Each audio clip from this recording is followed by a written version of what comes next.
За та бүхэнд энэ өдрийн мэнд хүргье. За тэгэхээр өнөөдөр хилцэгдэж байгаа нийслэл Улаанбаатар хотод бас олон жил тулгамдсан асуудал энэ 24 мега төсөл бол бас ахиц дэвшил нилээдгүй байгаа. Да ялангуяа энэ нийслэл Улаанбаатар хотод тулгамдаад байгаа энэ түүжрэл тэгээ агаар орчны бохирдол гээд дэд бүтцийн төслүүд бий. За тэгвэл бид бас энэ төслүүдийн хэрэгжилтэндээ нэг зүйлийг анхаарах хэрэгтэй гэж ингэж саналаа илгэж. Юу гэхээр ялангуяа манай энэ төсөл хэрэгжүүлэх төслийн нэгдсэн удирдлагын байгууллагаас хянах самбараар манай хотын дарга чиглүүлээд даваадлаа дарга хариуцаад манай тамгын газрын хамт олон хөрөнгө оруулалт төрийн сан гээд маш сайн хяналтайгаар чиглүүлж ажиллаж байгаа. Тэгэхдээ энэ төслүүд дээрээ гол анхаарах юм бол явц, гүйцэтгэл, за тэгээд тасралтгүй байх энэ зарчим дээр анхаараарай гэж хэлэх гээд байна. Өөрөөр хэлэх юм бол тухайлбал Эмэлтэко аж үйлдвэрийн паркийн дулааны цахилгаан станц цэвэрлэх байгууламжийн EPC олон улсын тендер зарлагдсан байгаа. Тэгэхдээ энэ хоёр баригдлаа гэд парк бүхэлдээ ашиглалтанд орохгүй.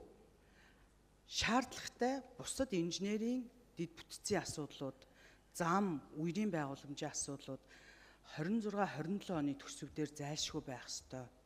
Тэгээ энийг би яагаад микрофон авч ярьж байгаа гэхээр нэгдүгээр асуудал хариуцж байгаа хүний хувьд, хоёрдугаарт хаул дүүргээс сонгогдсон төлөөлөгчийн хувьд иргэдээс маш их гомдол ирээд байна.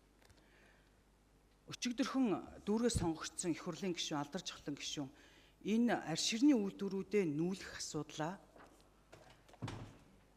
их тодорхой мэдээллийг холбогдох хүмүүсээс нь өгүүлж өгөөч гэсэн ийм хүсэлтийг тавьсан. Юу гэхээр одоо хаул дүүргийн 15, 19, 20 дугаар хорооны яг тэр орчимд энэ жил бүр эрс үнэрийн асуудал хүчтэй яригдчих. Засгийн газраас, иргэдээс, за тухайн хорооны засаг дарга одоо дүүрэг рүү халиад их хурлын гишүүдэд өргөдөл гомдлон тасрахгүй байгаа. Тэгээ энэ чиглэлээр бас санал өгсөн л дөө. Энэ мэргэжлийн хяналтын байгууллага байхгүй болсон. Тэгээ ингээ хяналт шалгалт хийгээд дүгнэлт гаргаад ямар асуудал шийдэх юм байгууллагагүй учраас яалтгүй манай тамгын газрын хамт олон маань чиглүүлж бүр нэгдсэн удирдамжтай мэдээч хэрэг дэд бүтц одоо цахилгаан хангамж, дулаан хангамжийн асуудал ингээ айл нүүлэх юм шиг ганцхан жилийн дотор хийгдэж чадахгүй.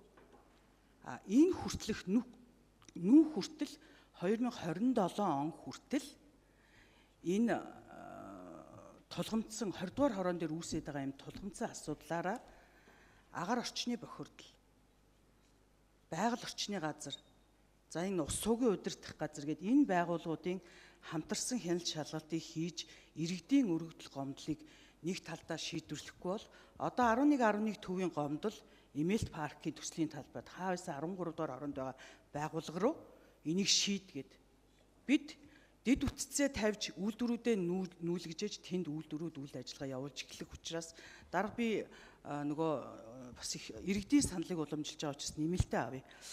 Ийм учраас ийм хяналт шалгалтыг явуулах боломж байна уу?